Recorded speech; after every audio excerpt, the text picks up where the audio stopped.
from your local news leader.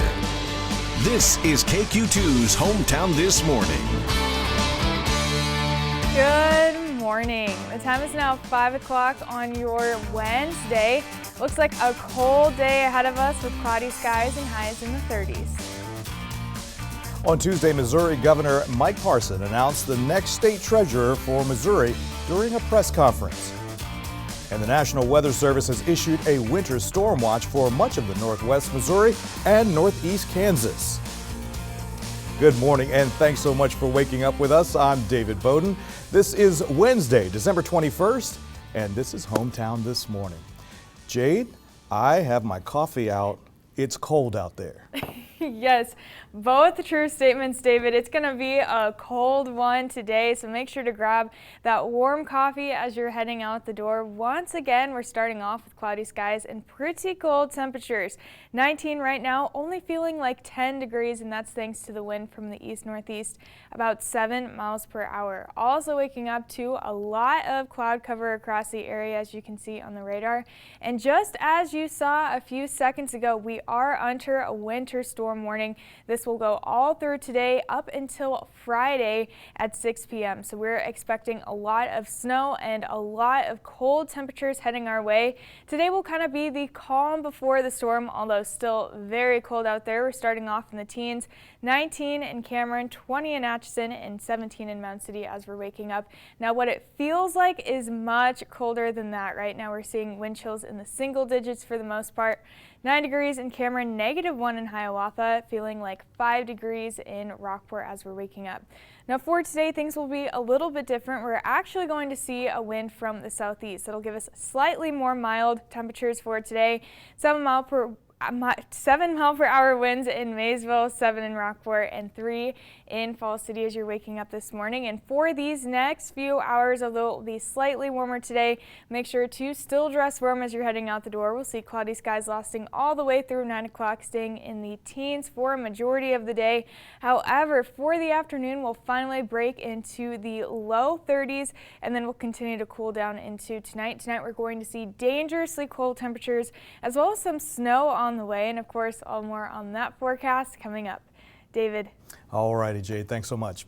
In Washington today, Ukraine's President Volodymyr Zelensky is expected to address a joint session of Congress after a bilateral meeting with President Biden at the White House. The trip is believed to be Zelensky's first out of his country since the Russian assault on Ukraine began earlier this year. ABC's Faith Abube is in Washington with the latest. This morning, the White House preparing to welcome Ukraine's President Zelensky to the U.S. for what senior administration officials described as an in-depth strategic discussion. The Biden administration eager to underscore its commitment to the Eastern European nation and provide Zelensky an opportunity to meet with President Biden, key members of his cabinet and national security team. In a recent exclusive interview with ABC News, Zelensky saying this about a potential visit. And I have a lot of things what to say and what to do. We have to discuss very important things for our country's security measures for Ukraine, future security things. Sources tell ABC News President Biden will mark Zelensky's visit with an announcement of a significant new package for Ukraine. Nearly $2 billion in security assistance, including Patriot missile batteries that Ukraine has been requesting to fend off the Russian invasion. It will go a long way to plug those gaps in the Ukrainian air defense. Ongoing Russian missile strikes on critical Ukrainian infrastructure like the power grid have left millions of residents in the dark and with no heat as temperatures dip below freezing. President Zelensky seen on the front lines visiting with his troops, holding a moment of silence for the lives lost. The Ukrainian president's surprise visit to the U.S., his first since Russia began its unprovoked war 300 days ago. It comes as Congress considers $45 billion more in emergency aid for the country. Zelensky confirming on Twitter he plans to address a joint session of Congress.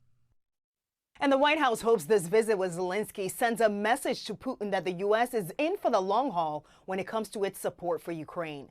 In Washington, Faith Abube, ABC News. And on Tuesday, Missouri Governor Mike Parson announced the next state treasurer for Missouri during a press conference.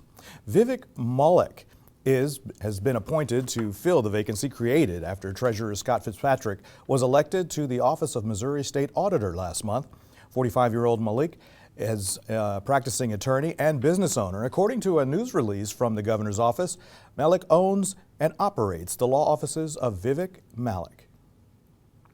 And with winter weather moving into our area, the governor has signed an executive order to activate the State Emergency Operations Plan and the National Guard for state and local response efforts. The executive order is a precautionary measure to make sure that the state resources and the National Guard are ready and available. Drivers are encouraged to check road conditions on MoDOT's traveler information map before heading out.